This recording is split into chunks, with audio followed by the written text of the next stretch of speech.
안녕하세요. 창직 리포트 직업의 발견 임지연입니다. 재미있고 잘할 수 있고 또 취미까지 연관이 되는 게 바로 창직일 텐데요. 오늘의 창직 시작은 어떤 분야일까요? 지금 바로 만나보시죠. 창직 리포트 직업의 발견. 오늘의 게스트를 소개합니다.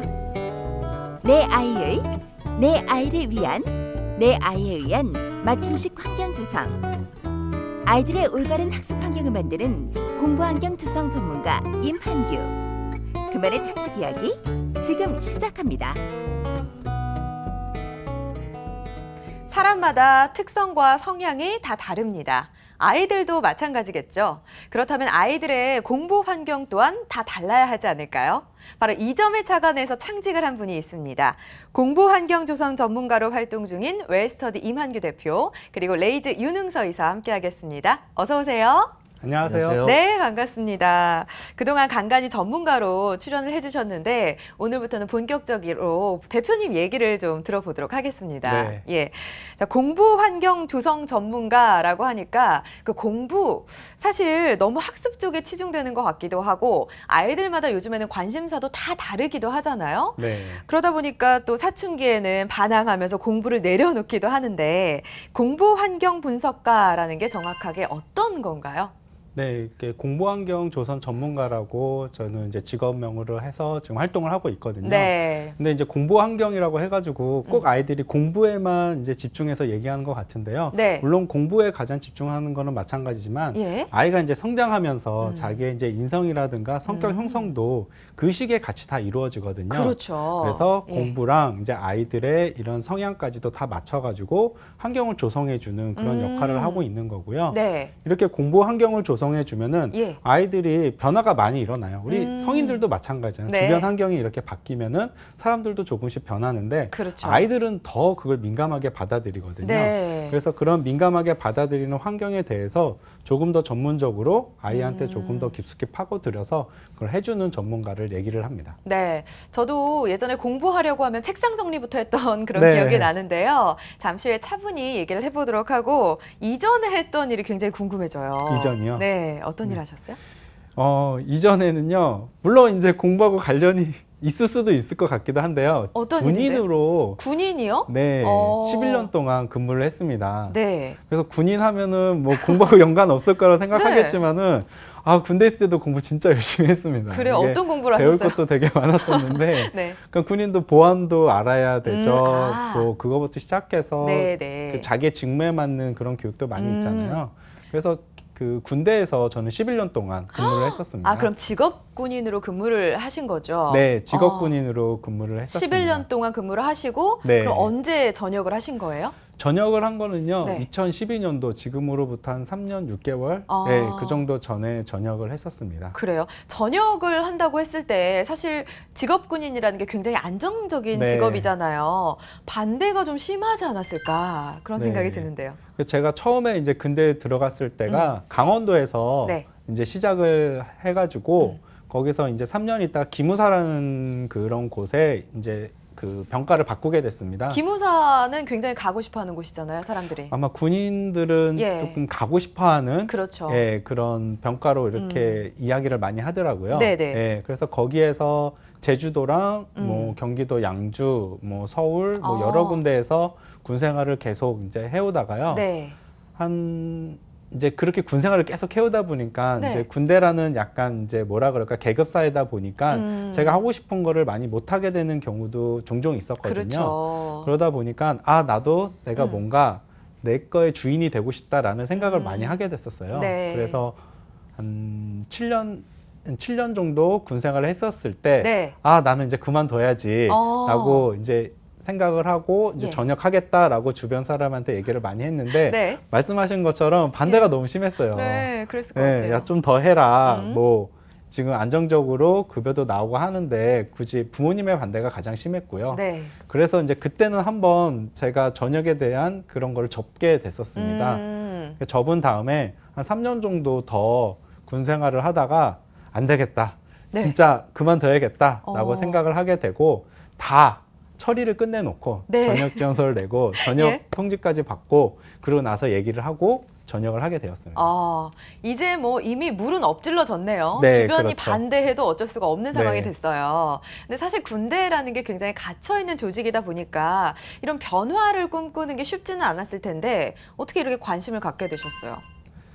네, 변화가 그렇게 쉽게 올 수 그런 생각을 하게 조직이 된 아니죠. 거는 예. 네, 쉽지는 않았어요. 근데 기무사라는 조직 특성이 이제 변화를 많이 추구하는 조직의 특성이기도 하였고요. 네. 또 저조차도 이제 뭔가 새로운 걸 계속 하고 싶었던 예, 그런 특성을 또 갖고 있었다 보니까 네. 조금 더 이제 자유로운 곳에서 활동하고 싶었던 욕구가 가장 컸었던 것 같아요. 네. 그리고 군대에 있었을 때 이제 군대에서 준비를 많이 할 수 있는 시간 여유가 그렇게 많지는 않았는데요. 네. 제가 목표를 세워놓고 하나씩 하는 게 이제 이루어지는 걸 보고 전역해도 되겠다라는 생각을 하게 됐었었죠. 목표를 세워서 하나씩 이뤄갔다라고 하셨는데 네. 어떤 목표를 세우셨어요?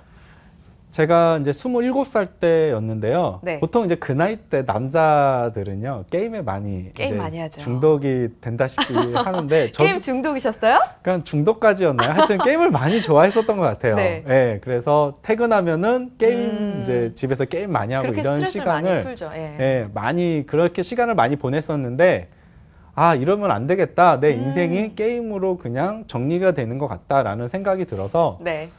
내가 지금까지 못 해봤던 게 뭐냐. 대학교도 졸업 못했죠. 뭐 할 수 있는 외국어도 하나 없지.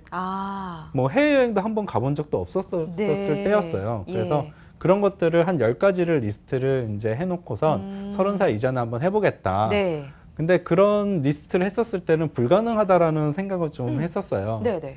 그래서 그런 거를 하나씩 계획 잡아가지고 국가에 지원받아서 대학교도 졸업하고 그리고 외국어도 공부해서 뭐 일본어를 공부를 했었는데 1급까지 자격증을 따게 됐거든요. 그렇죠. 그리고 뭐 해외여행도 이제 군대에서 그 당시에는 군대에서 해외여행 간다는 거를 신혼여행 아니고서는 못 가게 하는 그런 게 되게 컸었는데 그렇군요. 예. 그런 반대도 불구하고 네. 이제 매년 해외여행을 계속 가게 됐고 그게 이제 30살 되니까 한 가지만 빼고는 다 네. 이루어지더라고요. 네. 한 가지요? 그건 네, 뭐였을까요? 그때 결혼이 들어가 있었는데 결혼은 네. 결혼은 진짜 마음먹은 대로 네. 잘 안 되죠. 좋아요. 그렇게 리스트에 적은 걸 다 이뤄 나가셨는데 그리고 나서가 좀 문제죠. 네. 취업하는 게 굉장히 쉽지 않아요. 특히나 직업군인 같은 경우에는 정말 힘들어 하더라고요. 어땠어요? 저는 이제 그 전역 지원서를 내고 네. 이렇게 아까 말씀한 것처럼 리스트대로 다 이루어지니까 음. 저에 대한 그런 뭐라 그럴까요? 자신감? 그렇죠. 이게 예. 되게 커진 상태여서 네네. 나는 전역해서도 잘할 수 있을 거야. 나를 필요하는 사람들은 많이 있을 거라는 그런 착각이라고 해야 되나요? 그런 생각으로 나오게 됐었어요. 자신감. 네. 그래서 한 10군데 정도 취직 이제 원서를 냈었죠. 네. 냈는데 이제 서류 전형에서도 통과가 안 됐던 거예요. 이제 스펙이 그렇죠. 뭐 사이버 대학교 졸업에 뭐 할 수 있는 다른 이제 스펙들이 없다 보니까 네. 그런 거에서 많이 밀렸던 것 같기도 하고요. 나이 자체도 그때 31였기 때문에 네. 좀 많죠. 신입으로 들어가기에는 그렇죠. 네, 젊은 나이는 아니었기 때문에 네. 그런 것 때문에 이제 납방을 많이 하게 됐었죠. 네네. 그래서 포기하진 않으셨을 것 같아요. 뭐 여러 가지 교육도 많이 받으셨다고요. 네, 군대에서 이제 지원해주는 기간이 있었습니다. 그 기간을 활용해가지고요. 뭐 처음에는 강사에 대한 욕심이 많아서 한국어 강사 양성 과정을 시작해서 뭐 인테리어 과정, 디자인 과정, 컴퓨터, 뭐 인테리어 과정, 뭐 학습 코칭 지도사, 되게 많이 하셨네요. 네, 독서 토론 지도사, 네. 뭐 여러 가지 과정들을 다 이렇게 좀 경험을 많이 해봤습니다.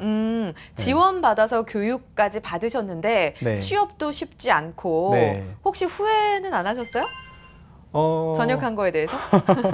후회가 없었다라면은 거짓말이었던 것 같은데요. 네. 후회보다도 뭔가 해내겠다라는 그 열정이 더 컸었던 것 같아요. 그래서 후회하는 시간은 되게 짧았고요. 네. 뭔가 만들어내겠다는 생각만 계속 했었던 것 같습니다. 그러니까 이제 지원을 받아서 10가지 정도의 교육을 받을 수 있지 않았을까 싶은데요. 네. 사실 그 직업군인 같은 경우에는 사회에 이제 안착하는 게 굉장히 어려운데 이사님 그 직업군인의 경우에는 어떤 거에 네. 좀 주안점을 두고 준비를 해야 될까요? 제 생각에 우선 어떤 것들을 이제 준비를 해야 된다라고 생각을 하기 전에 우선은 앞으로 내 인생을 어떻게 살아가야 할지부터 고민을 하는 게 맞을 것 같아요. 그래서 네. 내가 군 생활을 진짜 퇴직할 때까지 계속 할 것인지 아니면 지금 임 대표님처럼 어느 정도 군 생활을 하고 나서 전역을 해서 새로운 일을 찾을 것인지 하는 등의 자기 인생을 어떻게 꾸려 나갈지에 대해서 고민을 해보고 네. 그렇다면은 그 인생을 살아가기 위해서 지금 나한테 필요한 것이 무엇인지를 먼저 생각을 하는 게 좋을 것 같고 네, 네. 지금 임 대표님 같은 경우에는 먼저 인생에 대한 큰 방향성, 비전을 수립했다기보다는 우선은 내가 뭘 해야 될지 아직 잘 모르겠으니까 다양한 경험을 우선 해보는 거예요. 다양한 경험을 해보다 보면은 네. 나는 이런 것들에 관심이 더 많이 가고 잘할 수 있겠구나라고 하는 생각을 하게 되면서 네. 이런 일들을 한번 준비를 해봐야 되겠다라고 하는 자연스럽게 또 방향이 이제 수립이 되게 되는 거죠. 그렇죠. 그렇게 네. 방향이 수립되고 나서 가장 이제 그 다음에 해야 될 것은 제 생각엔 저도 군 생활을 했지만 네. 생각보다 시간이 많이 남습니다. 그 일과 시간을 보내고 나면 이제 저녁 시간이라든지 토요일이라든지 일요일 같은 때는 이제 자유 시간이 많이 주어지기 때문에 네. 그때 이제 내가 생각하고 있는 인생의 방향성을 달성하기 위해서 네. 무언가를 이제 해야 되는데 주중에 일과 중에 너무 바쁘게 지내고 스트레스를 받다 보니까 네. 이제는 좀 쉬어야 되겠다라는 생각들을 많이 하죠. 그렇죠. 자, 그런 것들을 조금 이제 줄이고 정말 나한테 필요한 것들을 하려면 시간 관리 역량이 그럼요. 가장 중요하다고 생각을 해요. 네, 그리고 시간 관리 플러스 이제 자기 관리가 아닐까. 남들 쉴 때 다 쉬면은 정말로 내가 원하는 인생을 얻기에는 정말 그렇죠. 어려움이 많을 거라고 생각합니다. 군인들만 그렇겠어요, 사실. 그렇죠. 모든 사람들이 그렇겠지만 이제 군인이라고 하는 이제 특성은 정해져 있는 일과 그러니까 시간 그 일정들이 굉장히 이게 정해져 있는 거기 때문에 그 정해져 있는 시간에 내가 무엇을 하겠다라고 하는 시간 관리, 그다음에 일정 관리를 잘 할 수 있다면은 못할 건 없을 거라고 생각을 하고 임 대표님처럼 진짜 지금 뭐 군대에 있을 때 하셨던 일들만 들어봐도 뭐 10가지가 넘는데 네. 이렇게 이제 효과적으로 이제 군 생활을 할 수 있게 될 거라고 생각을 합니다. 네. 아무래도 이제 임 대표님 같은 경우에는 직업 군인으로 생활을 하다 보니까 시간 관리나 자기 관리를 하는 습관이 들여져 있지 않았을까라는 생각도 드는데 뭐 여러 가지를 배우기도 하셨고요. 또 취업 준비도 하셨고 낙방도 하셨어요. 네. 그럼 수순이 이제 사업이나 해볼까? 네. 이게 아닐까 싶은데 그런 과정 네. 없었어요? 호주에서 친구가 네. 같이 인테리어 사업을 해보자고 호주에서 해보자고 연락이 왔었어요. 예. 그래서 솔깃하네요. 네, 그 호주에서는 뭐 인건비도 비싸고 어떤 걸 하면은 뭐 사업적으로 기회가 많다라고 얘기를 들어서 영어도 할 줄 모르는데 네. 그 친구의 말만 믿고 호주로 갔었습니다. 네. 그래서 호주에 갔는데 이제 친구가 얘기했던 그런 장밋빛은 보이진 않았고요. 네, 실상은 이제 할 수 있는 게 전혀 없었어요. 네. 그래서 거기에서 이제 많이 낙심을 많이 했었죠. 근데 호주 너무 좋잖아요. 네, 그 자연 환경 때문에 위로를 받았어요. 네. 그러면 보통은 이제 거기 가면 막 노느라고 신나서 네. 자연 환경을 즐기느라고 신나가지고 돌아올 생각을 안 하더라고요. 네. 근데 얼마나 있다 오신 거예요? 저는 호주에서 한 4개월 가량 있었는데요. 네. 그 4개월 가량 동안 이제 물론 놀기도 놀았지만 네. 이제 3개월 정도는 이제 그 학원에서 영어 공부를 하면서 그 크루즈 유람선에서 네. 배를 청소하고 정리하는 아르바이트를 같이 병행하면서 시간을 보냈었습니다. 네네. 근데 호주라는 데가 인건비가 이제 좀 높다라고 하다 보니까 네. 제가 많은 시간을 일하지 않았는데도 불구하고 호주에서의 생활비랑 학원비랑 그게 다 나오더라고요. 네. 그래서 한 3개월 동안은 거기에 만족하면서 계속 살아왔었는데요. 그러니까요. 예. 근데 제가 이제 전역을 하고 나서 이렇게 살려고 했던 게 아니었다는 거를 문득 이제 깨닫게 되더라고요. 네. 그래서 야, 돌아와야겠다, 한국으로. 근데 뭘 해야 될까? 그 고민을 이제 호주에서 시작을 하게 되었습니다. 저는 대표님 말씀을 듣고 보니까 호주 가야겠다 이런 생각이 드는데 대표님은 다시 네. 서울로 돌아오셨잖아요. 네. 서울로 돌아와서 어떤 걸 하셨나요? 돌아오기 전에 호주에서 제가 공부했던 거를 다 리스트를 한번 해봤어요. 뭐 강사 양성 과정, 뭐 정리 컨설턴트, 학습 코칭 지도사 이런 걸 한 다음에 거기에서 다 키워드를 뽑았습니다. 그래서 공부, 학습, 인테리어 이런 거를 다 묶어보니까 거기에서 이제 공부 환경 조선 전문가라는 그거를 이제 생각을 하게 된 거였거든요. 네, 네. 이런 것들을 다 융합해서 부모님들에게 제공해주는 그런 사업을 하나 해보자라고 사업 계획서를 만든 다음에 그거를 이제 서울시에 그 청년 창업 1000 프로젝트 지금 아마 챌린저 500으로 바뀌었을 것 같아요. 그때가 몇 년도예요? 그때가 2012년도 한 6월 정도 됐었던 것 같아요. 네네. 네, 그때 이제 지원을 했는데 1차가 선정이 됐었습니다. 그래서 2차는 대면 평가여가지고 네. 그 발표를 하기 위해서 이제 호주에서 이제 호주를 온 거예요. 접고 예, 항구로 돌아오게 됐습니다. 아, 그래서 어떻게 됐어요? 서울시에서 이렇게 좋게 봐줬는지 네. 이게 선정이 돼가지고 서울시 그 SBA에서 지원을 1년 동안 받으면서 사업을 시작을 하게 됐습니다. 한 번에 남들은 진짜 2번, 3번 하는데 네. 한 번에 아이템이 딱 결정이 된 거네요. 네, 그때 기분이 결정된 물론 합격되니까 인정받았다는 그렇죠. 내가 생각했던 게 이게 틀린 게 아니었다라는 그런 거를 받아가지고 되게 기분이 좋았었고요. 이 사업을 내가 끝까지 이뤄갈 수 있겠다라는 확신이 그때 좀 하게 되었습니다. 그럼 이제 본격적으로 그 분야에서 시작을 하셨는데 네. 첫 수입 어땠어요? 네. 첫 수입이요? 네. 제가 이제 사업을 시작하면서 사업자 등록증을 냈었는데 이 첫 수입에는 참 재밌는 에피소드라고 해야 될까요? 저한테는 그 큰 의미가 있었던 그 첫 수입이 그 사건이 있었는데요. 네네. 사업자 등록증을 내게 되면 그 사업자 코드를 이제 그 영역을 그렇죠. 정해야 되는데 네. 저는 이제 공부환경 조성이라는 기존에 없었던 걸 하다 보니까 네. 찾기가 쉽지가 않았어요. 그런 얘기를 많이 하세요, 창직자분들이. 예. 그래서 이제 친구가 이제 세무서에서 근무를 하고 있어서 야, 좀 도와달라라고 하니까 자기한테 와라. 그래서 그쪽에 가서 네. 서로 이제 찾는데 아무리 안 나와가지고 새로 만들었습니다. 공부환경 조성이라는 그걸 만들었는데 네네. 그거를 이제 세무서에서 그 심사관이 또 있더라고요. 그 심사관이 그거를 이제 심사해줘야 이제 확정이 되는데 그 심사관이 저한테 연락이 왔어요. 네. 그래서 이게 도대체 어떤 일을 하는 거냐? 그래서 이런 일을 합니다라고 네. 하니까 그 심사관께서 그러면 이거 심사하기 전에 우리 집에 와서 좀 해주면 안 되겠냐? 네. 어머. 예. 그렇게 해서 먼저 연락이 오셔가지고 그 심사관 집을 제일 먼저 했었는데 네. 그게 이제 첫 수익이 됐었던 거였죠. 저는 이제 사업자 등록도 안 됐으니 돈 안 받고 하겠다라고 했는데 다 컨설팅을 받으시고 저한테 봉투에 10만 원을 넣어서 주시더라고요. 그만한 가치가 있다고 생각하니까 네. 예, 챙겨주신 거겠죠? 네, 그랬을 거라고도 보기도 하고요. 네. 시작하는 모습이 좀 좋아서 이렇게 챙겨주고 싶었던 마음도 없지 않아 있었지 않았을까요? 재밌네요. 그러니까 네. 엉겹결에 이제 첫 수익을 받게 됐고 사업자 등록까지 마쳤단 말이죠. 그때 구체적인 어떤 계획이 있었나요? 그때 구체적으로 계획을 세웠었죠. 1년 동안에 이런 일을 하겠다. 뭐 컨설팅 그 책도 내야 되겠다. 그리고 책도. 홈페이지도 만들어야 되겠다. 네. 그리고 뭐 우리 서비스 내용을 잘 만들어야겠다. 그리고 컨설팅에서 끝나면 안 되고 그거를 인테리어 조성까지 연결해주고 그 후에 이제 사후 방문까지 이런 서비스를 만드는 거. 그리고 네. 그렇게 만들어 놓은 다음에 이것을 혼자서 하는 게 아니라 주변에 있는 사람들에게 좀 알려서 같이 할 수 있는 사람을 좀 찾고 싶었거든요. 네네. 그런 부분도 있었고 제가 여러 기업들 아는 분들한테 가서 사업계에서 발표도 여러 번 했었거든요. 네. 그래서 그런 조언들도 많이 얻어서 준비를 계속 진행을 해왔었습니다. 철저하게 준비를 굉장히 잘 하셨는데 그 만났을 때 네. 그분들이 어떤 조언들을 해주던가요?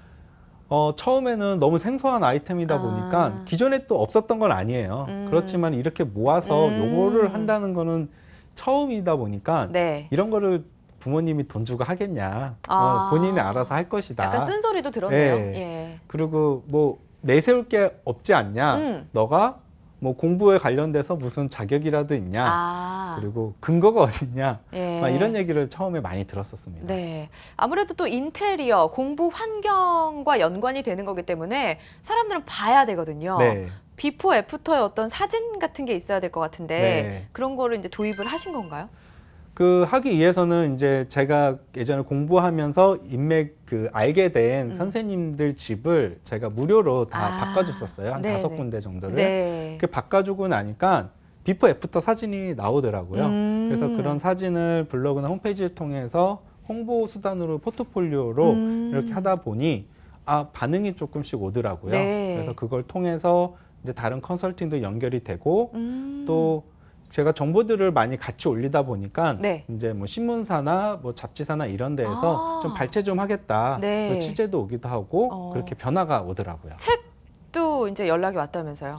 예. 책을 제가 이제 컨설팅 사례를 주축으로 해가지고 책을 이제 한 권을 집필을 이제 진행을 하고 있었는데, 네. 근데 어느 한 출판사에서 이 책을 기획 출판을 한번 진행해보고 싶다라고 이렇게 제안을 해주셔가지고 첫 책이 이제 나오게 됐습니다. 아, 그렇군요.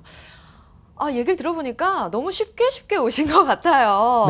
좀 운이 좋았던 건 아닌가 이런 생각도 드는데 이사님 어떻게 보세요? 아무래도 이게 또 아이템 자체가 교육과 연관되다 네. 보니까 또 좀 여러 가지 강점이 있지 않았을까요? 우선은 쉽게 오셨을 거라고 절대 생각하지 않고요. 그래요? 네.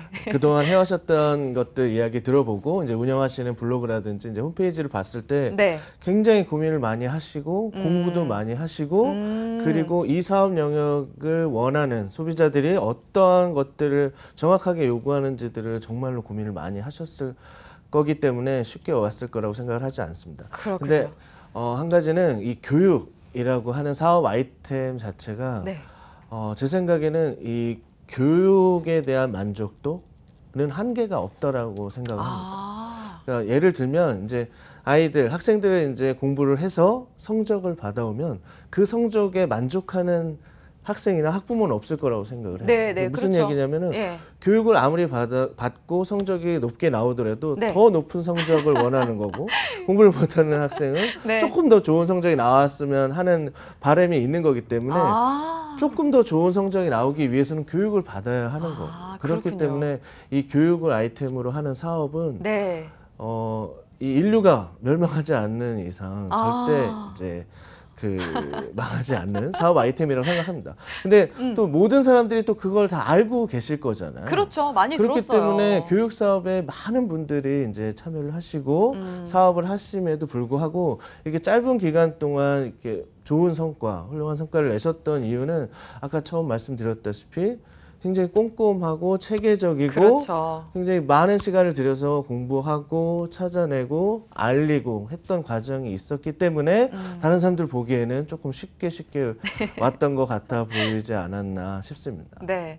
사실 그 교육 사업을 하면 진짜 유리하다 이런 얘기도 많이 들었고 아이들도 이제 부모의 사랑이 개입되는 부분이기 때문에 교육과 아이들을 또 같은 테마로 하다 보니까 앞으로 대표님의 그 인생이라고 해야 될까요? 발자취가 굉장히 많이 기대가 되는데요. 강연도 많이 하면서 알리고 계시잖아요. 네. 예. 그러니까 제가 첫 책이 나오면서 강연에 대해서 이제 진행을 하게 되었는데 네. 제가 이제 초보 강사잖아요. 네. 책이 있더라도 강연했던 그런 게 없었기 때문에 네.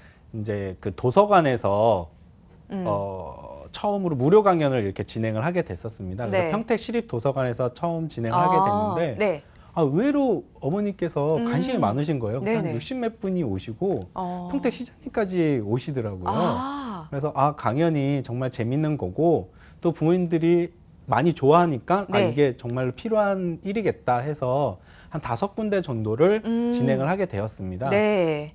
5군데를 하셨고 무료 네. 강연에서 이제 유료로 전환을 하신 거예요?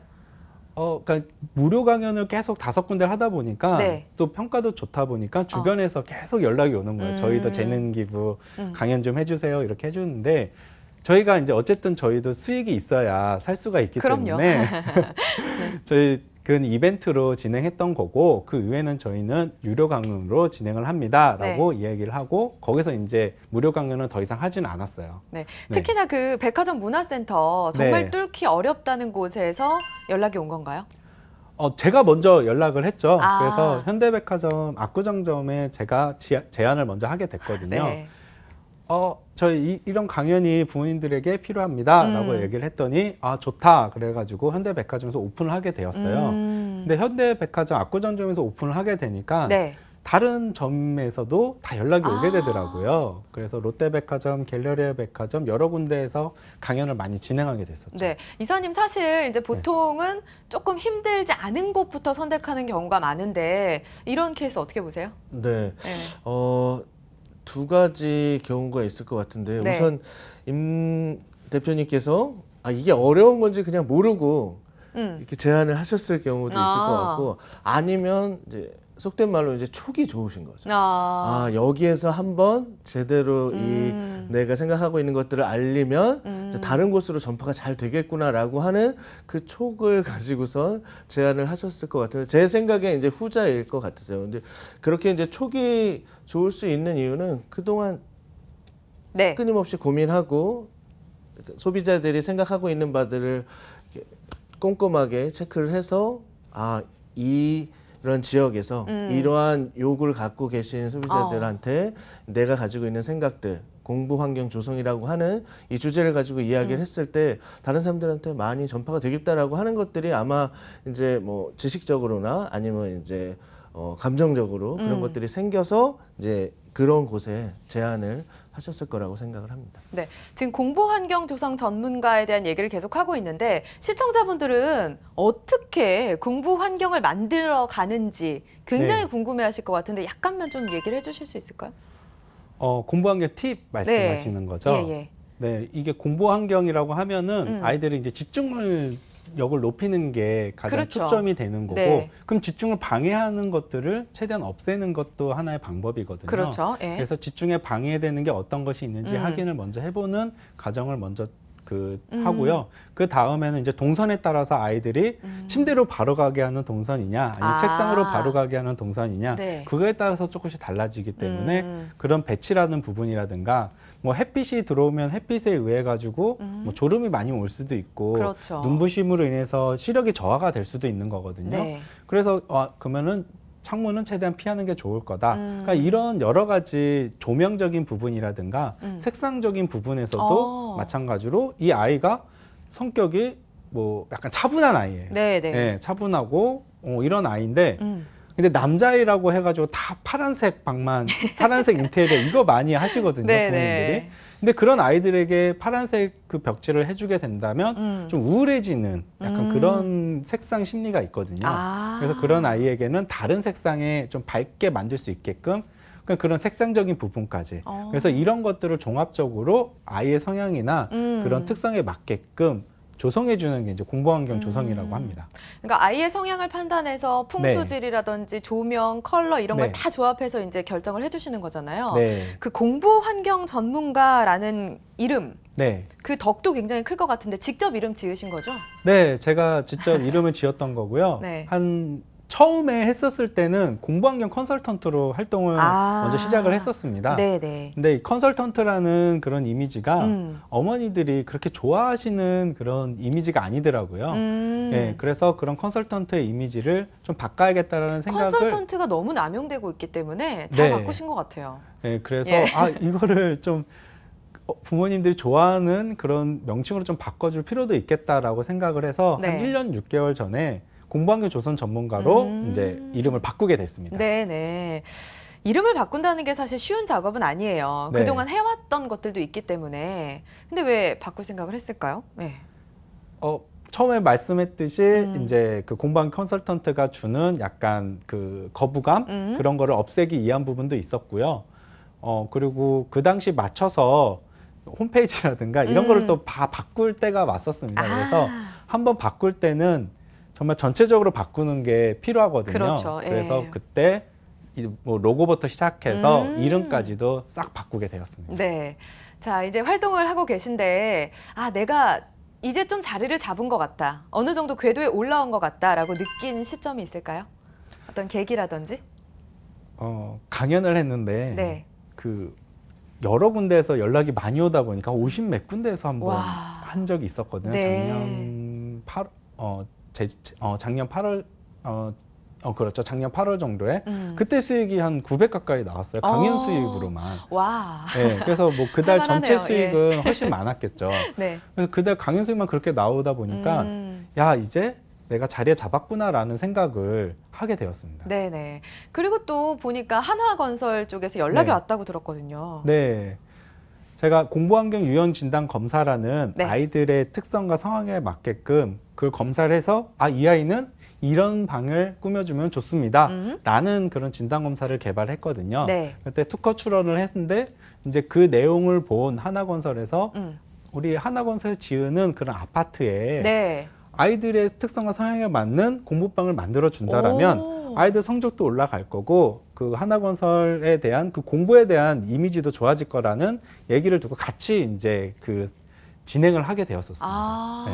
어우, 굉장히 기분이 좋았을 것 같아요. 네, 그래서 대기업에서 이렇게 저같이 작은 기업에 합작을 하자는 게 쉽지는 않잖아요. 그럼요. 예. 그래서 저도 역시 되게 뜻깊었고 하나건설 역시도 창원에서 작년에 했는데 그게 반응이 이제 좋아가지고 올해도 이제 일산에도 또 그 아파트를 저희가 웨스터데이에서 이제 디자인했던 그 공부방이 똑같이 이제 들어가고 있습니다. 보통은 문을 막 두드려야 열릴까 말까 하는 경우인데 네. 먼저 왔으니까 정말 대단하네요. 네. 인정을 받았다는 생각이 들 것 같은데 강연 수입 얘기하셨잖아요. 네. 정말 강연 수입도 굉장히 많아졌는데 지금은 강연을 좀 줄이신다고요?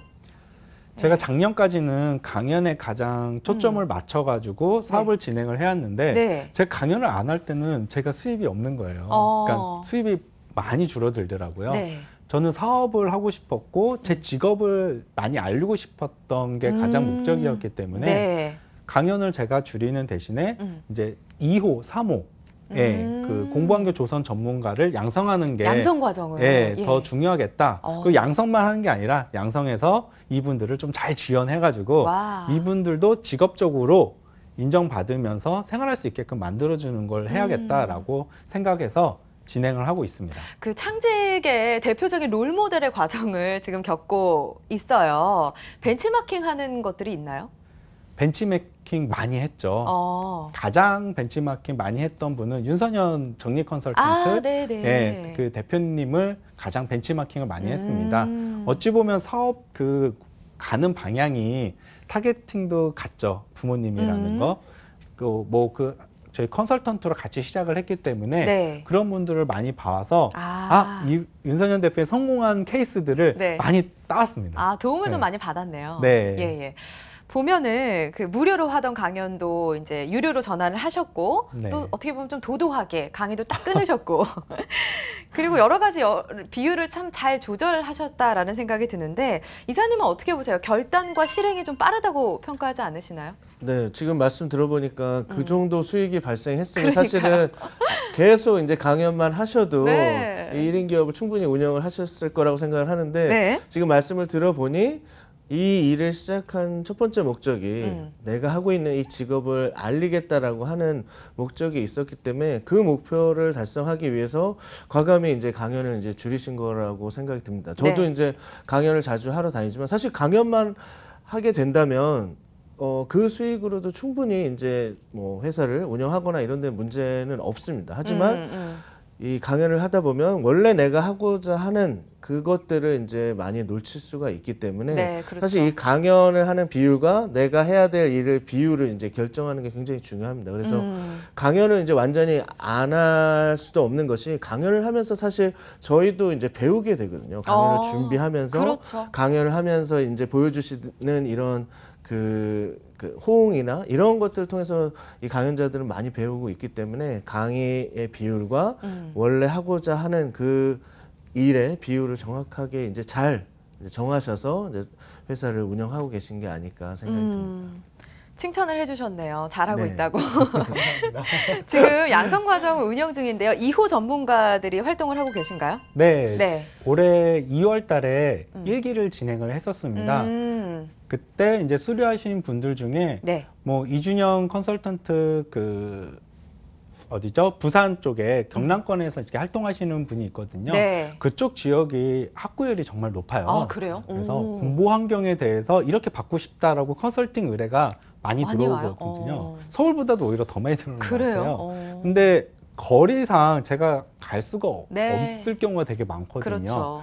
그래서 이게 제발 부산 쪽에 계시는 분이 좀 왔으면 좋겠다라고 했었는데 그분이 오셔서 지금 그분한테 많이 연결을 해드리고 있거든요. 그래서 그분이 그쪽에서 활동을 많이 하고 계세요. 네. 우리 이만규 대표님 같은 경우에는 이제 정리 컨설턴트 그 분의 예를 이제 들어주셨는데 창직이라는 게 본인 아이템만 고수하기보다는 여러 가지 융합해가는 과정인 것 같아요. 네, 네. 맞습니다. 근데 사실 이제 창직이라고 하는 이제 이 직업의 특성상 굉장히 한정된 특정 영역에 대해서 사업을 이제 영위하는 경우가 많습니다. 근데 네. 사실 그 특정 영역이라고 하는 거는 그 위에는 이미 이제 사업이 영위되고 있는 큰 범위가 있는 거고 그 네. 안에서 작은 범위를 이제 사업화해서 직업으로 만들어서 이제 사업을 이제 영위를 하는 건데 그렇게 되다 보면은 이제 다른 특정 영역과 사실 겹치는 부분이라든지 연관이 되는 부분이라든지 융합해야 될 부분들이 굉장히 많이 있을 거라고 생각을 합니다. 네. 하지만 사람들 마음이 이제 기본적으로는 제 생각으로는 이제 내 사업 영역을 저 사람이 이제 침범하는 게 아닐까. 네. 내 거를 이제 따라하는 게 아닐까 이런 생각이 들어서 예. 창직하신 분들이 그렇게 융합을 고립되는 한다든지 경우 많죠. 그렇죠. 네. 이렇게 협력을 한다든지 이런 경우가 많이 없는데 지금 임 대표님께서는 굉장히 그걸 잘 활용하고 계신 것 같아요. 융합을 해서 나만 좋아지는 것도 아니고 융합 대상이었던 다른 그 정리 컨설턴트 사업 영역까지도 새로운 영역을 확대할 수 있게끔 그러한 이제 뭐 그 정보라든지 경험이라든지 이런 것들을 굉장히 잘 공유하고 계시기 때문에 임 대표님께서도 네. 계속 이제 성장을 하고 그렇죠. 계신 게 아닌가라는 생각이 듭니다. 그 정리 컨설턴트 윤선현 대표도 많이 오픈을 했기 때문에 또 그렇죠. 이만규 대표가 성장할 수 있었을 거라는 생각이 드는데요. 여러 영역으로 사업을 많이 확장을 했습니다. 그 중에서 가장 보람된 게 어떤 거라고 생각하세요? 제가 이제 얼마 전에 제 아들이 태어났거든요. 아, 분신이잖아요. 축하드립니다. 네. 얼마나 기뻐요. 그럼요. 그런 것처럼 이제 제 공부한교 조선 전문가 저 말고 이 직업을 하는 사람이 생겨난다는 게 정말 보람이 있거든요. 네. 그래서 이번에 2호가 나왔는데 너무 기쁘더라고요. 그래서 그러게요. 그게 가장 이제 저한테는 보람 있었던 제가 하는 일 중에서 이걸 뽑을 수 있다면 그걸 뽑고 싶습니다. 네. 저는 아직까지는 상상이 안 되는데 굉장히 보람 깊었던 순간이 아닐까 싶은데요. 아마 가장 힘들었을 때는 대부분의 창직자분들이 많이 말씀을 하십니다. 수입이 없었을 때였을 거라고 보고요. 네. 앞으로 계획을 묻는 게 좋을 것 같아요. 계획이 어떻게 되시나요?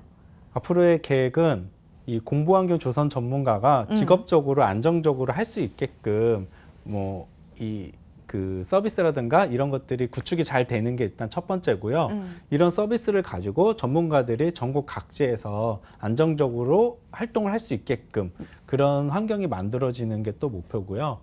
또 제가 하는 이런 사업들이 한국에서뿐만 아니라 일본이나 중국이나 이런 데까지 진출하게 된다면 그쪽에서도 많이 관심을 많이 가지실 것 같거든요. 네, 그럴 것 같아요. 뭐 중국 쪽에 지금 진출을 조금 준비를 하고 있습니다. 그래서 중소기업청에서 벌써요? 준비하고 계세요?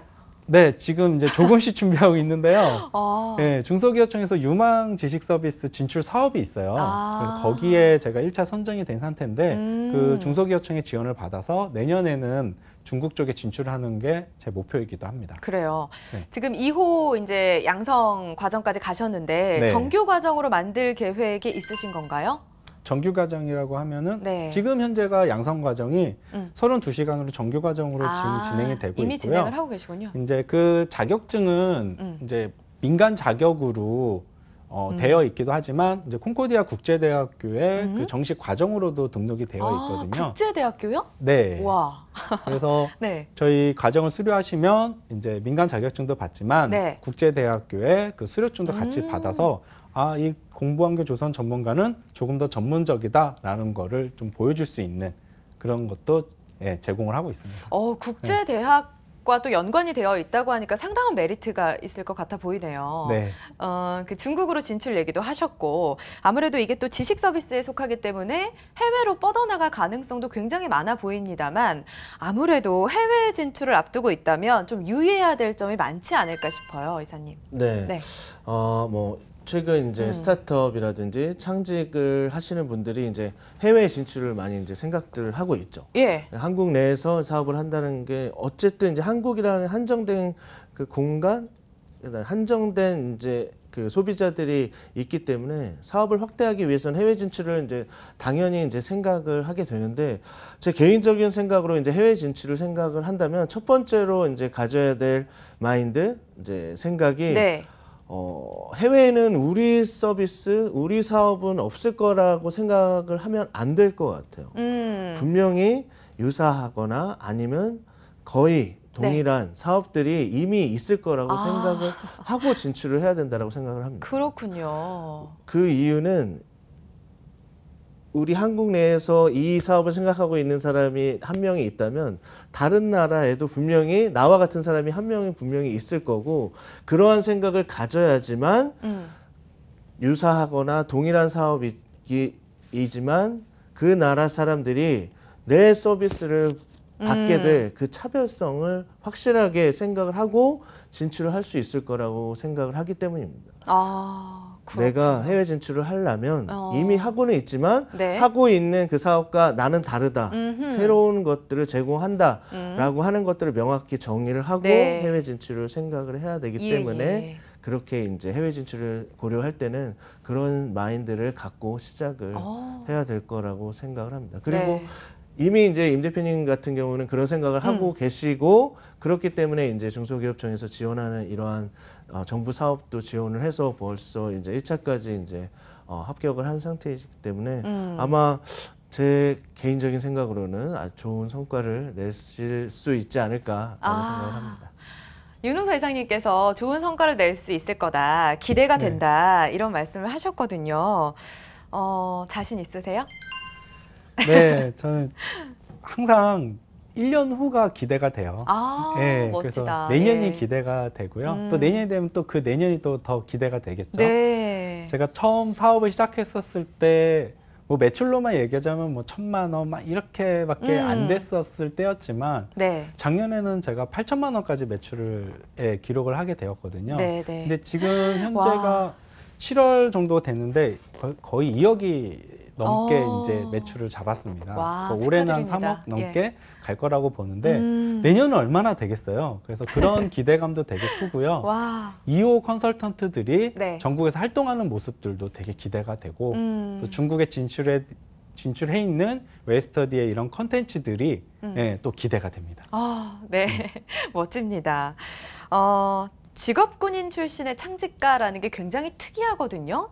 아마 후배 군인들도 이 프로그램을 보고 나도 창직에 대해서 좀 희망을 가져볼까 생각하시는 분들이 있을 거예요. 한 말씀 좀 전해주세요. 직업 군인이 네. 경력이 단절되는 경우가 상당히 많습니다. 많죠. 이제 네. 군인으로서의 직업이 외부에 그렇죠. 나와가지고 그 직업을 활용해서 하기는 굉장히 힘들거든요. 저 역시 마찬가지로 활용하기는 되게 힘들었어요. 그렇지만 그때 했던 경험들이 결코 버릴 건 없었거든요. 네. 군대에 있을 때 썼던 보고서라든가 사업 계획들이 지금 와서는 다 도움이 됐었던 부분이었고 군대에서 가장 많이 배우는 게 뭔가요? 집착 아닌가요? 아, 그런가요? 네, 그런 예. 것도 많이 배울 수 있어서 그런 것들 잘 활용하고 또 더불어서 군대에서 전역했었을 때 뭔가 많이 배워야 되거든요. 그런 현재 트렌드에 맞게끔 그런 트렌드를 좀 배워가지고 그런 트렌드에 맞게 아이템을 좀 구상을 하면은 네, 좋을 거라고 보고 있습니다. 네. 지금 창직 몇 년 차죠? 저 이제 3년 됐습니다. 이제 4년 차에 들어갔습니다. 4년 차 이제 접어들어서 이 정도 성과를 내는 게 쉽지는 않습니다. 아마 굉장히 힘들어하고 있는 창직자분들이 많을 텐데 도움 말씀 좀 주세요. 창직가들이 네. 저도 정말 외로웠거든요. 네. 창직가들이 정말 외로운 것 같아요. 그래서 이런 외로운 창직가들이 네. 같이 모여서 함께 힘을 합쳐서 서로 도와주는 그런 구조가 됐으면 좋겠거든요. 그래서 저도 지금 이 정도 왔지만 아직도 갈 길이 멀었습니다. 근데 지금 시작하는 창직가들이 너무너무 많아요. 그리고 네. 길도 잘 모르고 그렇죠. 네. 기회를 못 찾는 경우가 많거든요. 좋은 컨텐츠가 있는데도 불구하고. 네. 그래서 그런 컨텐츠들을 여러 군데 좀 알릴 수 있게끔 제가 거쳐왔던 그런 곳에 같이 한번 이렇게 들어갈 수 있는 기회를 좀 만들고 싶거든요. 네. 그래서 그런 역할을 앞으로도 하고 싶습니다. 네, 좋습니다. 자, 그럼 이사님께 여쭤볼게요. 지금 이제 이만규 대표님이 하시는 일, 네. 직업적인 어떤 총평 한번 들어볼까요? 우선 이 교육 사업이라는 아이템을 가지고 시작을 했다는 것 자체는 굉장히 이제 무한한 가능성, 하지만 굉장히 많은 경쟁자들과의 이제 싸움이 기다리고 있다라고 생각이 듭니다. 네. 하지만 그 많은 사람들이 참여하고 인류가 망하지 않는 이상 끊임없이 지속될 이 사업 아이템을 가지고 있기 때문에 네. 나만이 할 수 있는 거를 명확하게 정의를 하시는 게 필요할 거라고 생각을 해요. 그게 이제 공부, 환경, 조성이라고 하는 요 세 단어를 가지고서 만들 수 있는 거라고 생각을 하는데 우선 공부, 학부모나 학생들이나 끊임없이 이 공부에 대한 만족 한계는 없기 때문에 언제든지 사업 영역을 펼칠 수 있다라는 그러한 것들이 이제 것들을 생각해 볼 수 있고 이제 공부 조성 환경이라고 하는 거는 공부 말고도 이 아이들이 공부 이외의 것들을 두고 자라면서 거치게 될 그 다른 환경들까지도 다룰 수 있기 때문에 그러한 부분도 이제 생각을 하시면서 사업 영역을 확대하고 더 이제 스터디를 하시면은 앞으로 이제 지금 하고 계신 사업은 굉장히 발전되고 영역을 확대할 수 있을 거라고 생각을 합니다. 네, 이사님이 이렇게 또 쪼개서 설명을 해주니까 앞으로 또 갈 분야가 굉장히 많을 것 같습니다. 네. 대표님은 창직의 롤모델이라고도 할 수 있을 것 같아요. 감사합니다. 내가 생각하는 창직은 어떤 거다라고 여쭤보고 싶네요. 예. 저는 창직은 창업과는 정말 다르다고 보거든요. 네. 창직을 우리가 뭐 사업에 성공했다 이런 개념으로 볼 게 아니고요. 창직은 직업을 만드는 거잖아요. 그럼 이 직업이 직업적으로 좀 인정받는 게 전 창직의 성공이라고 봅니다. 정리 컨설턴트가 지금 수만 명이 활동하고 계시잖아요. 네. 그건 창직에 성공했다고 볼 수가 있거든요. 근데 창업에 성공했다고 보지는 않아요. 그렇죠. 저도 역시 마찬가지로 네. 일단 창직에 먼저 성공을 하고 싶거든요. 그래서 공부환경 조선 전문가가 많은 사람들이 할 수 있게끔 그게 이제 창직하고 창업하고 좀 다르다고 보고요. 창직은 저는 그래서 일자리 창출이자 나눔이라고 또 생각을 합니다. 네, 맞습니다. 저희가 계속해서 전파하고 있는 내용이 바로 그런 내용이라고 할 수 있겠죠. 내년이 더 기대된다라는 말만큼 설레는 말이 있을까 싶어요. 굉장히 고민하고 있는 많은 창직가분들이 있을 텐데 이렇게 먼저 자리 잡은 이만규 대표님 보시고 힘내시길 바랍니다. 자, 오늘 도움 말씀 주신 웰스터디 이만규 대표, 레이즈 윤흥서 이사 고맙습니다. 감사합니다. 네.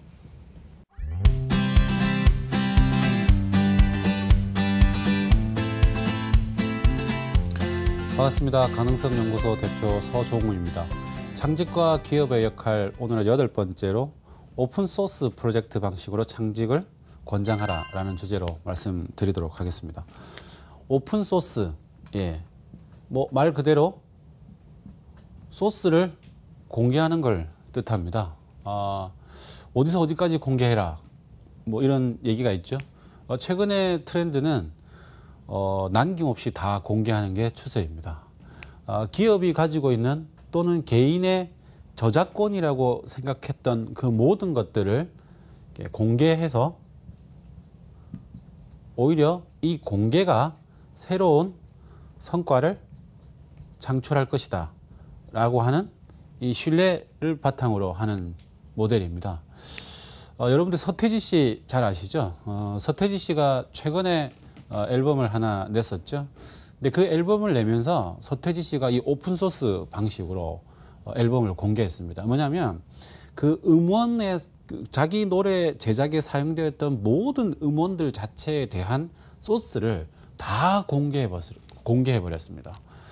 쉽게 말해서 그 서태지 씨가 만든 곡의 일부 부분의 음원들이라든지 뭐 이런 여러 가지 데이터들을 무료로 그냥 공개해버렸다라는 거죠. 서태지 씨 하면 신비주의가 굉장히 그 주된 어떤 매력인 분이죠. 그런데 이 모든 것을 공개한다는 것은 신비주의와는 좀 다를 수 있잖아요. 근데 서태지 씨가 소스를 왜 공개를 했냐라고 하는 기자들의 질문에 이렇게 답했습니다. 공개가 오히려 소스를 이렇게 저작권 보호 차원에서 이렇게 폐쇄적으로 나만 가지고 있는 것보다는 오히려 소스를 공개해서 다른 사람이 내 것을 더 많이 활용할 때 나의 가치가 훨씬 더 높아진다라는 걸 알았다라는 겁니다. 가치는 어디서 창출되냐라는 거죠. 조금 철학적인 질문이긴 합니다만 가치를 소유하고 있는 것으로 볼 것이냐 아니면 사용하는 것에서 그 가치가 더 배가 될 것이냐라는 겁니다. 저작권을 보호해야 되죠. 사실은 저작권이 보호되지 않으면 그런 지적인 활동에 대한 보상이 무너지기 때문에 그런 지적인 활동에 대한 의욕이 떨어지죠. 그렇지만 저작권의 벽 때문에 사용의 빈도수가 높아지지 않으면 그 저작물은 오히려 그분 입장에서는 소유의 가치는 있지만 활용도, 사용의 가치가 떨어지기 때문에 오히려 그 지식과 그 지적 능력이 그 무용지물이 되는 경우들이 있다라는 거죠. 그래서 이 오픈소스 프로젝트가 최근에 글로벌 기업들에서는 아주 주요하게 쓰여지고 있습니다. 그래서 뭐 애플이라고 하든지 마이크로소프트라든지 이런 쪽에서도 애초에 뭐 한 20년 전에는 오픈소스 정책을 쓰지 않았죠. 그런데 여러분들 아실 겁니다. 리눅스라고 하는 그 컴퓨터 시스템이 나오면서 이 오픈소스가 가지고 있는 이 파급력들이 굉장하다라는 게 증명이 되었습니다. 그래서 최근에 애플이나 마이크로소프트도 주요한 프로그램들을 다 공개하고 있습니다. 그래서 오히려 쓰임새를 높이는 거죠. 자기의 어플리케이션을 OS를 기반으로 해서 다른 것들을 만들어내게끔 하죠. 그러면 사용 빈도가 결국 본인의 오퍼레이팅 시스템 자체가 먹히게끔 되는 것이죠. 서태지 씨가 주장하고 생각하고 요번에 시작하신 게 바로 그겁니다. 나의 것을 나만 쓰고 나만 가져 있을 것인가? 아니면 공개해서 내 이름이 좀 더 활용도가 더 높아질 것이냐라는 것이죠. 창직자들의 한계가 이 소스와 관련된 아주 심각한 문제가 있습니다. 우리 사회가 정보가 공평해졌다라는 표현이 있습니다. 정보가 공평해졌어요. 네트워크로 연결만 돼 있으면 이제 검색어만 넣으면 무조건 거의 대부분이 다 검색이 됩니다. 물론 검색 어플에 따라서 검색 그 사이트에 따라서 나오는 정보가 좀 다르긴 합니다만 어쨌든 같은 사이트에서 같은 키워드를 넣었을 때 얻게 되는 정보는 동일해진 거죠. 그리고 정보가 공평해진 겁니다. 네트워크만 되면 가능한 거죠. 그런데 정말로 핵심적인 그 주요한 정보는 인터넷에서 구하기가 힘듭니다. 오히려 이거는 기업과 개인에게 집중돼 있는 것이죠. 그건 쉽게 공개되지 않습니다. 지적 노하우이기 때문에. 그래서 이 대한민국이 정보 고속도로, 인터넷 속도는 굉장히 빠르지만 고급적인 정보가 유통되고 이렇게 커뮤니케이션되고 사실 소통되는 그 빈도수는 적다라는 거죠. 전 세계적으로 컴퓨터 속도, 이 인터넷 속도망이 느린 다른 국가들이 오히려 컨텐츠가 굉장히 날카롭고 그 강력한 것들이 나오는 것들은 바로 이 정보가 고급적인 정보가 어떻게 공개되고 오픈되어서 서로가 함께 개발을 될 수 있느냐는 문제죠. 창직자들은 굉장히 이 소스 자체가 색다른 것들 그리고 전문적인 것을 원하고 있는데 그것을 얻을 수 있는 채널이 부족하다라는 거죠. 이게 풍요로운 빈곤 같은 걸 느낀다라는 거죠. 이게 정보망은 넓어졌지만 실제로 고급적인 정보는 빈곤하다라는 겁니다. 미국에 있는 아주 그 주목받고 있는 새로운 기업이 있습니다. 퀄키라고 하는 기업입니다. 이 퀄키라고 하는 기업, 이 기업은 어떤 기업이냐면요. 제조업 기반으로 하는 업체입니다. 제조업 업체인데요. 이 업체가 하는 업무의 방식 자체가 오픈 소스입니다. 오픈 소싱입니다.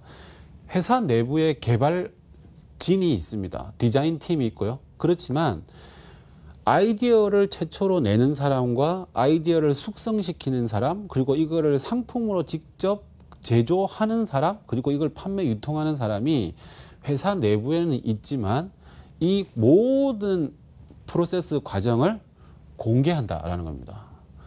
우리나라에서는 이걸 아이디어 LG라는 이름으로 LG전자가 도입했습니다. 뭐냐면 일반 시민이 이런 경우가 있습니다. 아이디어만 있지 이거를 구체적으로 어떻게 디자인해서 개발할지는 모르는 사람이 있습니다. 그런데 아이디어는 있습니다. 숙성되지 않았지만 최초의 아이디어는 있습니다. 상품은 여기서 시작될 수 있습니다. 그런데 그것을 불쑥 최초의 그 날것 그대로의 그 최초의 아이디어를 가지고 공모전에 낼 수 없습니다. 그거보다 훨씬 더 깊은 고민이 있어야 되는죠. 그래서 팀을 꾸리죠. 그렇게 해서 공모전을 하는데 아예 이 프로세스 자체를 회사 소스 자체를 오픈시켜 놓고 그 프로세스 자체를 다 활용할 수 있게끔 최초 아이디어 가지고 있는 사람이 다 들어와서 전 과정에 참여할 수 있게끔 하는 겁니다.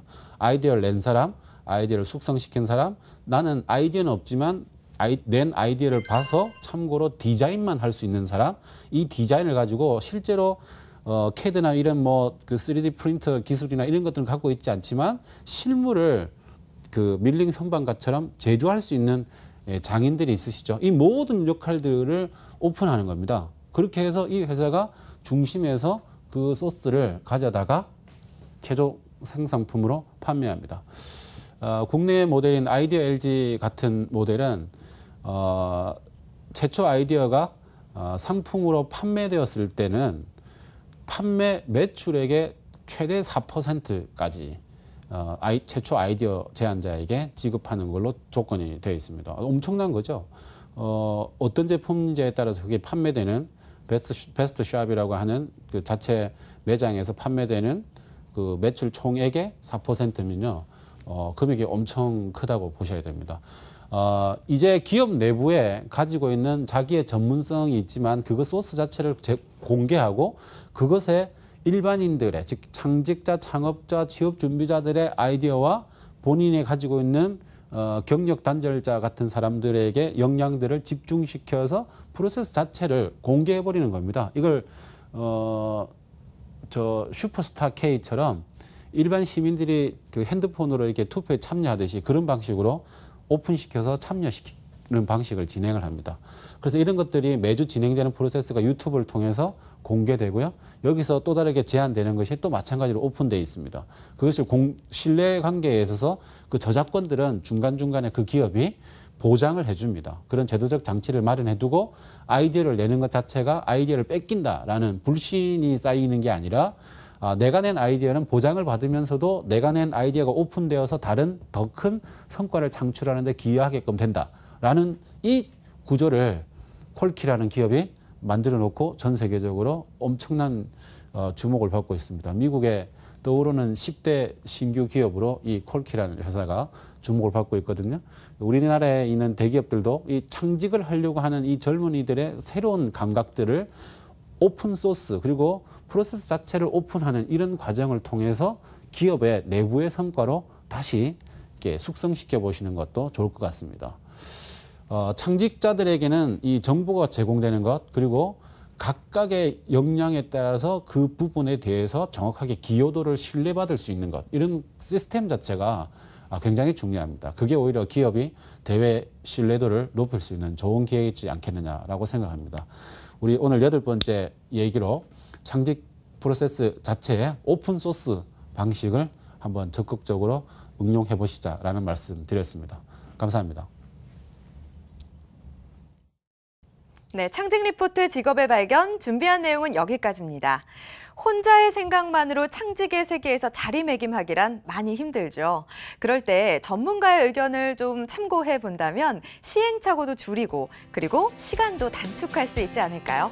저는 여기서 인사드리고 다음 주 이 시간에 찾아뵙겠습니다. 고맙습니다.